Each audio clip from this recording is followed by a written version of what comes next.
بسم اللہ الرحمن الرحیم۔ السلام علیکم دوستو۔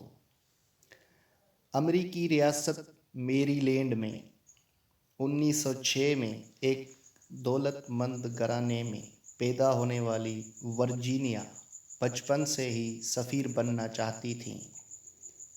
وہ انگریزی، فرانسیسی، اطالوی اور جرمن زبانیں روانی سے بولتی تھیں۔ 20 سال کی عمر میں ورجینیا اپنی تعلیم مکمل کرنے یورپ پہنچیں اور وارسا، وینس اور ازمیر میں امریکی سفارت خانوں میں بطور کلرک کام کیا، لیکن وہ سفارت کار نہ بن سکیں۔ سونیا پرنیل نے 3 برس تک ان پر تحقیق کر کے ورجینیا کی سوانح حیات لکھی ہے، جس کا نام وومن آف نو امپورٹنس ہے۔ ان کا کہنا ہے کہ ورجینیا کو بار بار اس لیے مسترد کیا گیا کیونکہ وہ ایک عورت تھیں۔ اس سے پہلے امریکہ میں کسی عورت کو سفارت کار نہیں بنایا گیا تھا۔ ورجینیا ہال اپنے ساتھیوں کے لیے بھی ایک معمہ تھیں۔ 27 برس کی ورجینیا ہال کا سفارت کار بننے کا خواب اس وقت پوری طرح ٹوٹ گیا جب شکار کے دوران حادثاتی طور پر ایک گولی ان کی بائیں ٹانگ میں لگ گئی۔ ان کی ٹانگ میں ناسور کی وجہ سے ان کی زندگی خطرے میں تھی، جس کے بعد ڈاکٹروں کو گھنٹے کی گھٹنے کی نیچے سے ان کی ٹانگ کاٹنی پڑی۔ BBC سے بات کرتے ہوئے پرنل کا کہنا تھا، ورجینیا ایڈونچر سے بھرپور ٹام بوائے تھیں، جنہیں گھڑ سواری اور شکار کا شوق تھا۔ معذوری کے بعد انہیں ایک غیر اہم خاتون کے طور پر مسترد کر دیا گیا، لیکن ایک روز وہ انتہائی اہم خاتون بن گئیں۔ پرنل کا کہنا ہے کہ معذوری کے بعد مایوس ہو کر گھر بیٹھنے کی بجائے ورجینیا نے زندگی میں غیر معمولی چیزیں کرنا شروع کر دیا۔ ایک تو وہ جان باز قسم کی تھیں، لیکن حادثے نے انہیں مزید فولادی بنا دیا۔ وہ یہ ثابت کرنا چاہتی تھیں کہ ان کے زندہ بچنے کا کوئی مقصد ہے۔ دوسری جنگ عظیم کے دوران جب ورجینیا نے فرنٹ لائن پر کام شروع کیا، اس وقت تک امریکہ جنگ میں شامل نہیں ہوا تھا۔ وہ بمباری اور فائرنگ کے بیچ میں فرانس میں موجود فوجی ایمبولینس چلاتی تھیں۔ 1940 میں فرانس میں نازیوں کے حملے کے بعد ورجینیا کچھ عرصہ کے لیے فرانس سے چلی گئی تھیں۔ پرنل کا کہنا تھا، 1940 میں فرانس سے جانے کے بعد ورجینیا کی زندگی بدل گئی۔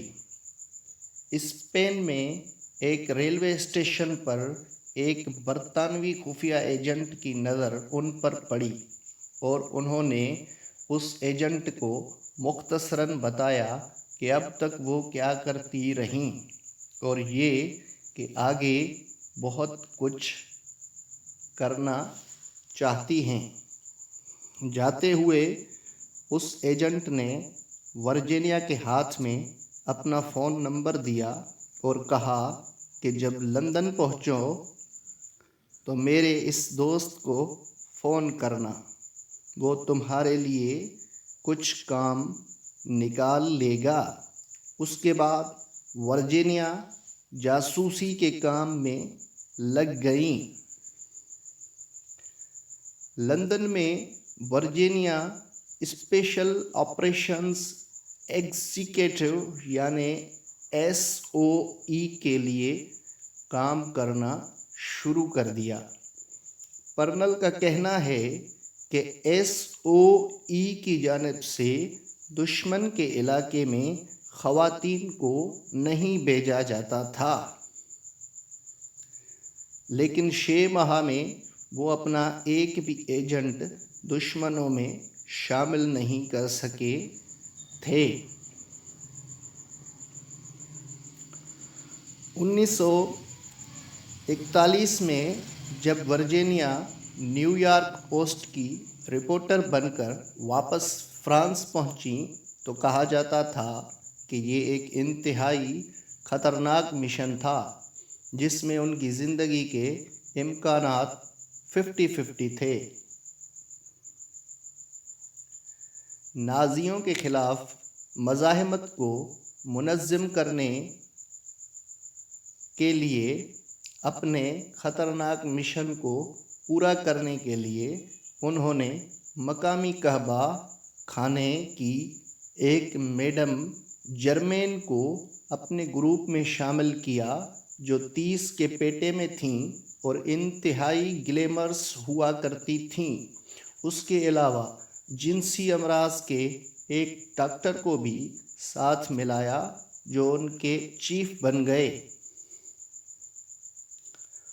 ورجینیا نے کئی اہم مشن سر انجام دیے۔ پرنل کے مطابق جرمین اپنے سیکس ورکرز کے ساتھ جرمن گاہکوں کی جاسوسی کرتی تھیں۔ وہ جرمن گاہکوں کو نشہ آور دوائیں دے کر ان کے پاس موجود اہم دستاویز کی تصاویر اتارتی تھیں اور یہ معلومات ورجینیا کو بیچتی تھیں، جو یہ معلومات لندن بھیجا کرتی تھیں۔ انہوں نے سیف ہاؤس بنانے شروع کیے اور ان گھروں میں جیلوں سے فرار ہونے والے جنگی قیدیوں کی مدد کی جاتی تھی اور انہیں اسپین بھجوا دیا جاتا تھا۔ پرنل کے مطابق آہستہ آہستہ انہوں نے سرکاری حکام، ریلوے والوں اور دیگر لوگوں کے ساتھ بھی اپنا نیٹ ورک بنایا جو انہیں خوراک، ایندھن اور ہر طرح کی مدد فراہم کر سکتے تھے۔ یہ ایک طرح کی خفیہ فوج بن چکی تھیں۔ دشمنوں سے ایک قدم آگے، جلد ہی ورجینیا نے بڑے بڑے آپریشن کر کے ایجنٹوں کو جیل سے نکلوانا شروع کیا۔ پل اڑانے لگیں اور جرمن قافلوں پر حملے بھی کروائے، لیکن وہ کبھی کسی کے ہاتھ نہیں آئیں۔ آہستہ آہستہ جرمنوں نے ان کے بارے میں معلومات کے ٹکڑے جمع کیے اور اسے لمپنگ لیڈی یعنی لنگڑانے والی خاتون کا نام دیا گیا۔ ورجینیا کو بہت محتاط ہو کر چلنا پڑتا تھا تاکہ لنگڑانے کی وجہ سے ان کی پہچان نہ ہو پائے۔ ورجینیا کو معلوم تھا کہ نازی پکڑے جانے پر مردوں سے زیادہ برا سلوک عورتوں کے ساتھ کرتے تھے۔ پرنل کہتی ہیں، یہ خوفناک خیال تھا اور ورجینیا جانتی تھیں کہ پکڑے جانے پر ان کا انجام کیا ہوگا۔ ورجینیا جانتی تھیں کہ پکڑے جانے پر نازی مردوں سے زیادہ برا سلوک عورتوں کے ساتھ کرتے ہیں۔ برطانیہ کو معلوم تھا کہ اگر ورجینیا جرمنی میں پکڑی گئیں تو ان کے ساتھ کیا ہوگا، اس لیے برطانیہ نے انہیں واپس فرانس بھیجنے سے انکار کر دیا اور انہیں اسپین میں ہی رکھا گیا۔ لیکن ورجینیا فرنٹ لائن پر جانے کے لیے بضد تھیں اور 1944 میں وہ امریکی آفس آف اسٹریٹجک اسٹڈیز کے احکامات پر دوبارہ فرانس میں داخل ہوئیں، جو اب پوری طرح نازیوں کے قبضے میں تھا۔ یہاں وہ ایک بوڑھی کسان بن کر پہنچیں۔ CIA کے مطابق ورجینیا جرمن فوج کے خلاف گوریلا جنگ کے لیے مزاحمت کاروں کی 3 بٹالین تیار کیں۔ اس دور کی ان کی ایک تصویر امریکہ میں لگی ہے، جس کی رونمائی 2006 میں کی گئی تھی۔ جنگ کے بعد انہیں سروس کراس کے علاوہ دیگر اعزازات سے نوازا گیا تھا،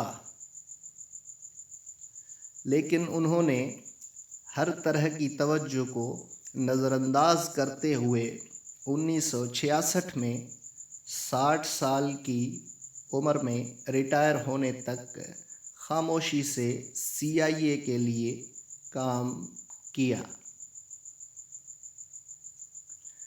پرنل کا کہنا ہے کہ وہ نہیں چاہتی تھیں کہ لوگ ان کے بارے میں بات کریں، اور وہ ایک روایتی خاتون بھی نہیں تھیں۔